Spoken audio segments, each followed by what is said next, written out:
क्योंकि हम लोग इस बात से ज़्यादा डरते हैं कि मैंने बहुत बड़ा गुनाह किया है या मैंने पाप किया है या मैं लाइफ। अक्सर हम और जगहों पर देखते हैं तो लोग कहते हैं कि अगर हम वो अपने आप को अशुद्ध समझते हैं, अगर शरीर में कोई प्रॉब्लम है तो कई लोग हमारे पास भी आते हैं, पास्टर जी मैं आज शुद्ध हूँ। नहीं, कोई शुद्ध नहीं है। प्रभु शरीर को नहीं देखता, किसे देखता है? दूसरे का मनुष्य देखता है शरीर को। तो पहला सैमुएल का 16:7 में मनुष्य शरीर को देखता है, परमेश्वर नहीं देखता शरीर। परमेश्वर तो मन को देखता है, शरीर को नाशवान आज है, कल तंदुरुस्त रहेगा, कमजोर हो जाएगा।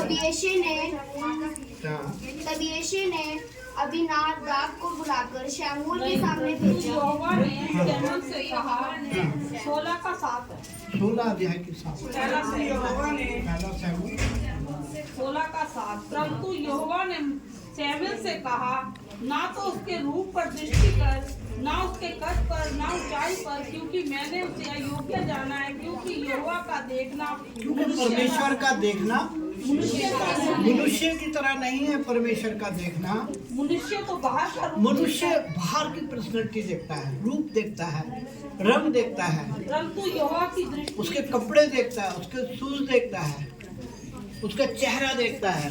हालेलुया। लेकिन परमेश्वर का ये काम नहीं है, इसलिए वो कह रहा है कि मनुष्य का काम है, परंतु यहोवा की दृष्टि मन पर है। परमेश्वर की दृष्टि कहाँ रहती है? मन पर।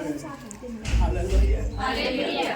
तो इसलिए हमें इस बात का ना शैतान बहम पा देता है कि आज मैंने किसी का कहना नहीं माना, या आज मैंने बुराई कर दी, या किसी को मैंने गाली बक दी, या मैंने किसी से बुरा कर लिया। मतलब इन बातों को द्वारा परमेश्वर से हमें एक अलगपन, शैतान हमारे दिमाग में क्या डालता है? अशुद्धता। हम सोचते हैं आज मैं अशुद्ध हूँ, आज मैं भवन नहीं जाता, आज मैंने फलाने को लड़ाई कर दी, मैं नहीं जाता। लेकिन मैं हमेशा आपको क्या समझाता हूँ, यशायाह 58 अध्याय का वचन में लिखा है 13 में। ये बात थोड़ा सा ध्यान कर लें आप, जिंदगी में आपको दुख नहीं उठाना पड़ेगा। दुख उठाने का कारण ये है कहना ना मान।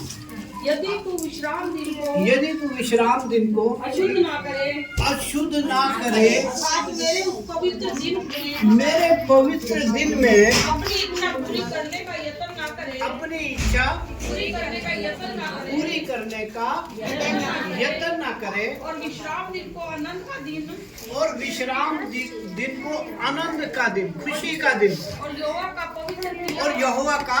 किया। जब परमेश्वर कह रहा है खुशी का दिन है, आनंद का दिन है, आपको दुख हो ही नहीं सकता। हालेलुया। हालेलुया। हाथ उठाकर एक दूसरे को बताएं, अगर आप प्रभु के भवन में आए तो दुख नहीं होगा। तो परमेश्वर कह रहा है कि तुम्हारे लिए मैंने लिख दिया है ये विश्राम का दिन है, मैंने लिख दिया ये आनंद का दिन है। लेकिन इस बात को हम हल्की समझ रहे हैं। परमेश्वर कहता है कि भाई भजन संहिता 119 अध्याय की 60 आयत में, आज्ञा मानने के लिए मुझे समर्थ दे, ताकत दे। भजन संहिता 119 अध्याय के 60 आयत में लिखा है, भजन संहिता 119 अध्याय के 60 आयत कह रहा है, भजन संहिता आज्ञाओं को, हाँ, मैं तेरी आज्ञाओं को मानने में विलंब नहीं, देरी नहीं, फुर्ती की है। अभी आज्ञा सुन रहे हैं लेकिन मानने में देरी कर रहे हैं। हालेलुया। आप समझे कि परमेश्वर के वचन में संत दाऊद कहते हैं, इसीलिए परमेश्वर कह रहा है मेरे मन का व्यक्ति है। इसीलिए परमेश्वर ने 66 लड़ाइयों में से एक लड़ाई भी नहीं वो हारा। इसीलिए इतने राज्यों के अंदर उसका, इतने देश उसके पास थे, इतने राज्य उसके पास थे, लेकिन कभी भी